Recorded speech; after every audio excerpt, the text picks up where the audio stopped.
নমস্কার বন্ধুরা, কেমন আছেন সবাই? আমার জিকে বাংলা চ্যানেলে তোমাদের সকলকে স্বাগত। আজকে নিয়ে চলে এসেছি কতগুলো গুরুত্বপূর্ণ জিকেগুলি আলোচনা করব। তার আগে চ্যানেলটা সাবস্ক্রাইব করে দিন। তো চলো বন্ধুরা, যাক আজকের জিকের প্রথম প্রশ্নে। ভারতের সবচেয়ে বেশি বর্ষা কোথায় হয়? কেরল, আসাম, সিকিম নাকি মেঘালয়? সঠিক উত্তর হলো মেঘালয়। চলে যাচ্ছি পরের প্রশ্নে। বিশ্বের কোন দেশে একটিও মন্দিরও নেই? পাকিস্তান, সৌদি আরব, আফগানিস্তান নাকি শ্রীলঙ্কা? সঠিক উত্তর হলো সৌদি আরব। চলে যাচ্ছি পরের প্রশ্নে। কোন দেশের আকার দেখতে বুটের মতো? জাপান, জার্মানি, ইতালি নাকি চীন? সঠিক উত্তর হলো ইতালি। তো বন্ধুরা, আজকে সমস্ত প্রশ্নের উত্তর জানতে ভিডিওটি না টেনে প্রথম থেকে শেষ পর্যন্ত দেখতে থাকুন এবং চ্যানেলে নতুন হলে দয়া করে চ্যানেলটি সাবস্ক্রাইব করে আমার পাশে থাকুন।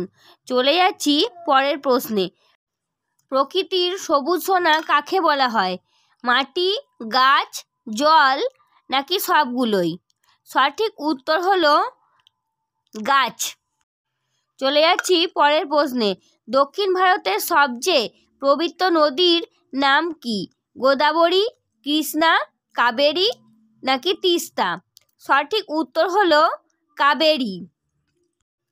চলে যাচ্ছি পরের প্রশ্নে। সুগন্ধি নদী কোন দেশে আছে?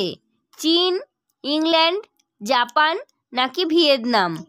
সঠিক উত্তর হলো ভিয়েতনাম। চলে যাচ্ছি পরের প্রশ্নে। বাংলা মাসের শেষ দিনকে কি বলা হয়? পয়লা, সংক্রান্তি, একাদশী নাকি অমাবস্যা? সঠিক উত্তর হলো সংক্রান্তি। চলে যাচ্ছি আজকের জিকে পরের প্রশ্নে। আমাদের কোন অঙ্গ রাতের বেলায় ছোট হয়ে যায় আর দিনের বেলায় বড় হয়? চোখ, জিভ, নাক নাকি কান? সঠিক উত্তর হলো চোখ। চলে যাচ্ছি পরের প্রশ্নে। কোন শাক খেলে কিডনিতে পাথর হয়? কলমি শাক, সজনে শাক, নোটে শাক নাকি পালং শাক? সঠিক উত্তর হলো পালং শাক। তো বন্ধুরা, আজকের জিকে শেষ প্রশ্ন আলোচনা করব, তার আগে চ্যানেলটা তোমরা সাবস্ক্রাইব করে। তো বন্ধুরা, যাক আজকের জিকে শেষ প্রশ্নে। প্রতিদিন খালি পেটে পাকা পেঁপে খেলে কি হয়? হৃদরোগের ঝুঁকি কমে, ইমিউনিটি বাড়ে, হজম শক্তি বাড়ে নাকি সবগুলোই? সঠিক উত্তর হলো সবগুলোই। তো বন্ধুরা, আজকের জিকে আলোচনা আমরা এখানেই শেষ করছি। এইরকমই নতুন নতুন ভিডিও পেতে চ্যানেলটা সাবস্ক্রাইব করতে ভুলবেন না। আর হ্যাঁ, আজকের ভিডিও তোমাদের কেমন লাগলো তোমরা আমাকে অবশ্যই কমেন্টে জানাবে। বাই বাই বন্ধুরা।